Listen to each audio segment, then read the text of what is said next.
Be a mad lad by subscribing and joining the superior side, helping me reach my 2021 goal of 100k subscribers. I also have a Patreon for people who want various benefits while supporting the channel directly, alongside the Discord server and my Twitter. That's all linked in the description. Now enjoy the video. What's up guys, welcome to my first attempt at a Jujutsu Kaisen chapter review. If you didn't know, I fully caught up to the manga a few days ago after watching the first 20 episodes of the anime and decided to pick up the manga, and have fell in love with the series after doing research for my video I uploaded yesterday, the top 10 strongest currently. So today I'm reviewing chapter 144, let's see how it goes. The chapter begins with Yuji, Megumi and some others talking about the Culling game, which is most likely the next up and coming arc, which is seeming like a big battle royale with even more death to occur than what the previous arcs in Sanity provided for us. So I cannot wait for this arc to begin and see the crazy fights that will most likely occur. Then we have Megumi revealing to us that his stepsister is involved in the Culling game and is a very important figure in this whole game, as Brain has involvement with her and she pretty much links quite a few things. So Megumi's reason for fighting and giving his all in this Culling game is very obvious. And we have Megumi here asking Yuji for his help, which puts the reason for Yuji to give 100% very clear. As we know since the very start of the series, from Yuji's grandfather telling him to help others, with this being directly demonstrated in their conversation here. So Yuji's going to give 100%, Megumi's going to give 100%.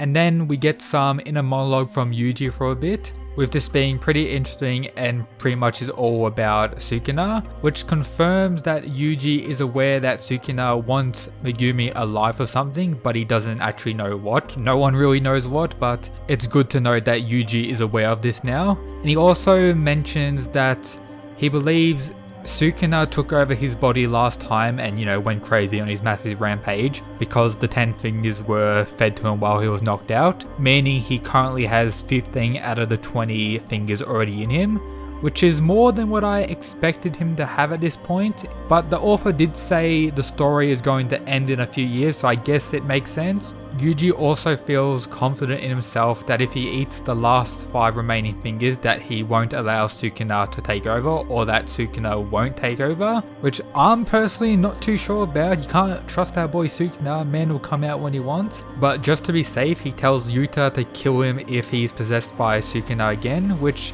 pretty much confirms that Yuji believes that Yuta is stronger than current Sukuna and that he can win in a one-on-one fight against him, which makes my video uploaded yesterday, the current top 10 strongest, seem more sound, as I had Yuta at rank 2 and current Sukuna at rank 3.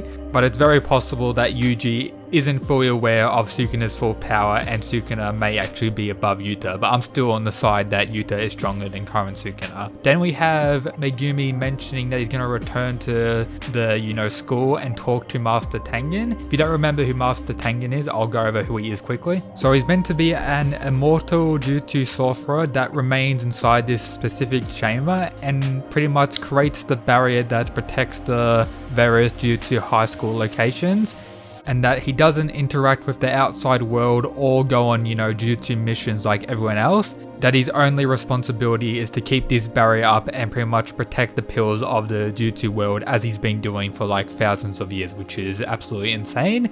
And spoiler for the end of the chapter, we actually get to see him in this chapter, which is pretty insane. But Megumi's reason for, wanting to talk with him is to ask him how they can undo the prison realm seal, which is keeping, Gojo sealed, and what's going on with Kamo and Brain and everything that's going to happen with the Culling game. We have Yuta mentioning the hard part about getting to Tengen due to the thousands of shuffling doors where, the barrier exists and where, Tengen is in actually one of these doors. So to actually meet him may actually be impossible. And this is where we get our boy Choso, who, mentioned how they actually got through the barrier and was able to get some Sukuna fingers at some point in a previous arc. They head to the location of one of the doors where we see that Maki's actually there and that her damage or burn marks couldn't be healed with the reverse curse technique. So, ripped her girl Maki, but that's very unfortunate. But she still seems to be,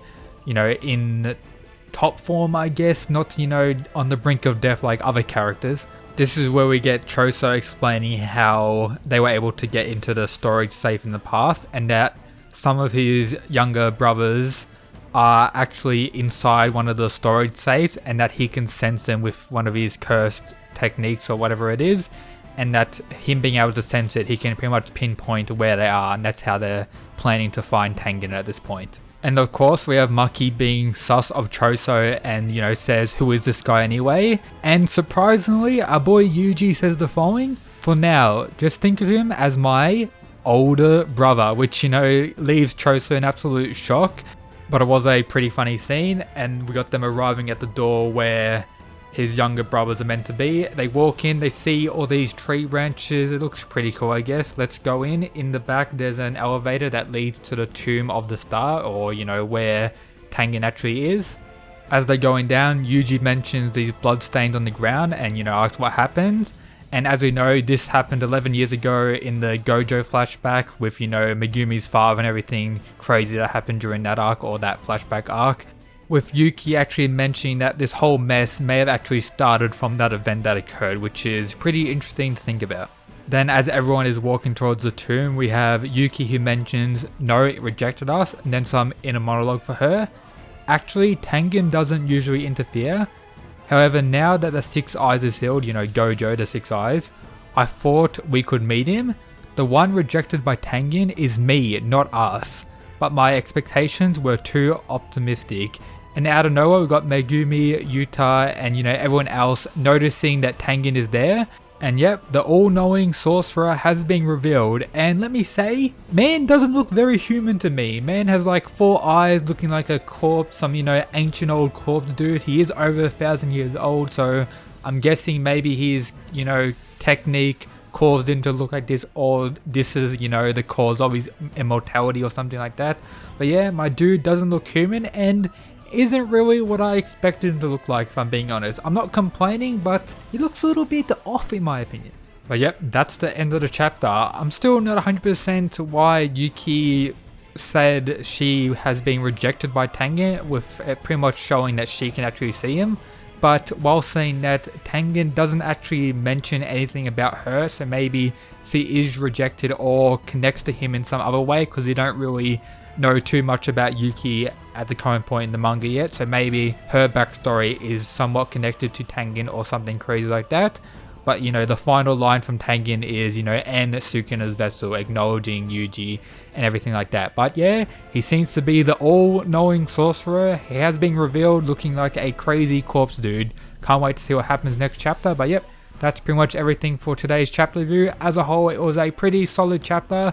Of course, there were no fights. The fighting chapters are always better, but a lot of cool stuff revealed. And of course, Tengen's reveal, which is absolute hype, and, you know, set up for the Koen game, which is probably going to start very soon.